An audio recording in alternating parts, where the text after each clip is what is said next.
Now students, we will study about a question here. Write the electron dot structure for magnesium oxide. अब हम electron dot structure for magnesium oxide के बारे में बात करें. Here we have magnesium oxide. इसकी formation हमें करनी, क्योंकि अगर हम बात करें तो हेयर इस कंपाउंड का जो फॉर्मूला है वो होगा MgO and it is also formed by transfer of electron, और ये भी ट्रांसफर ऑफ इलेक्ट्रॉन्स से ही बनेगा. और we can say that it is also a ionic compound. ये भी अपने आप में एक आयनिक कंपाउंड होगा.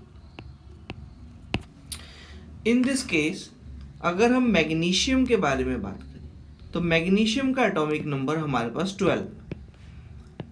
हियर इसकी इलेक्ट्रॉनिक कॉन्फ़िगरेशन 2 8 2. इसके आउटर मोस्ट शेल में 2 इलेक्ट्रॉन्स प्रेजेंट होंगे. और अगर हम बात करें ऑक्सीजन की तो ऑक्सीजन का एटॉमिक नंबर हमारे पास 8 होगा. इसका electronic configuration we have 2,6. It means magnesium which is a metal, तो इस मेटल को इसके वैलेंस शेल में 2 एक्स्ट्रा इलेक्ट्रॉन्स हैं, so it can donate 2 electrons. ये यहाँ पर 2 इलेक्ट्रॉन्स डोनेट कर सकता है.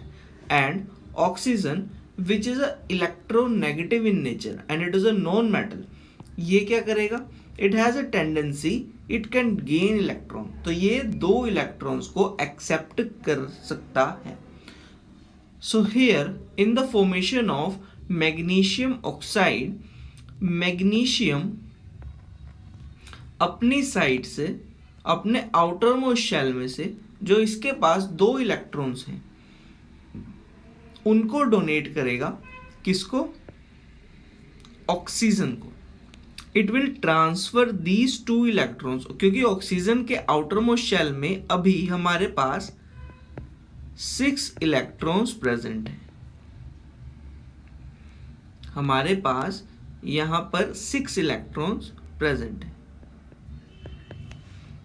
मैग्नीशियम से 2 इलेक्ट्रॉन्स ट्रांसफर होने के बाद अब ऑक्सीजन के पास 8 इलेक्ट्रॉन्स हो जाएंगे और magnesium will convert into Mg2 positive, और ऑक्सीजन के पास O2 नेगेटिव का चार्ज आ जाएगा. मतलब it will converted into cation, ये कैटायन में कन्वर्ट हो जाएगा और ये एनायन में.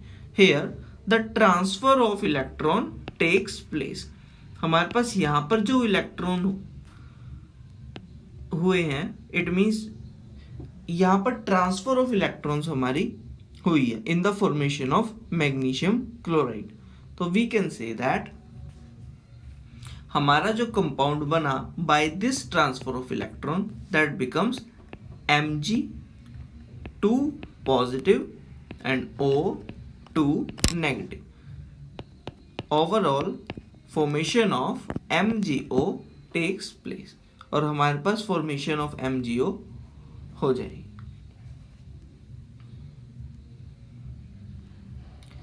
If we take the next question, अगर हम नेक्स्ट क्वेश्चन की बात करें, why do ionic compounds have high melting point. Ionic compounds का हाई मेल्टिंग पॉइंट क्यों होता है, इस बारे में अब हमें बात करनी है. So in case of a ionic compound, ionic compound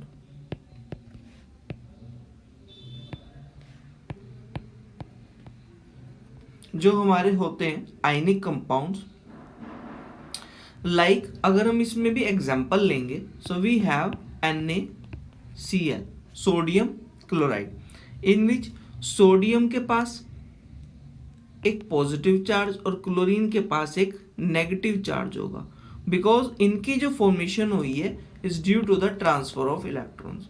ये फॉर्मेशन ट्रांसफर ऑफ इलेक्ट्रॉन्स की वजह से ही हुई है। सो आयनिक कंपाउंड्स के केस में जैसे कि हमारे पास NaCl है, तो ड्यू टू स्ट्रॉन्ग इलेक्ट्रोस्टैटिक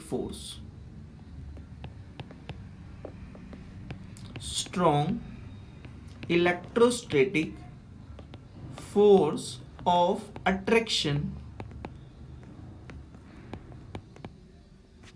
किसके बीच में? बिटवीन टू एटम्स, दो एटम्स के बीच में strong electrostatic force of attraction की वजह से, तो हमें उनके बॉन्ड्स को तोड़ना, देन ब्रेकिंग ऑफ बॉन्ड्स,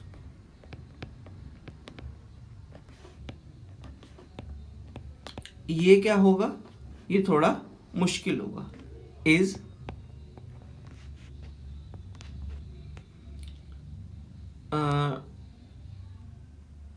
यहां पर हमारे पास ज्यादा एनर्जी लगेगी। Is energy consuming process.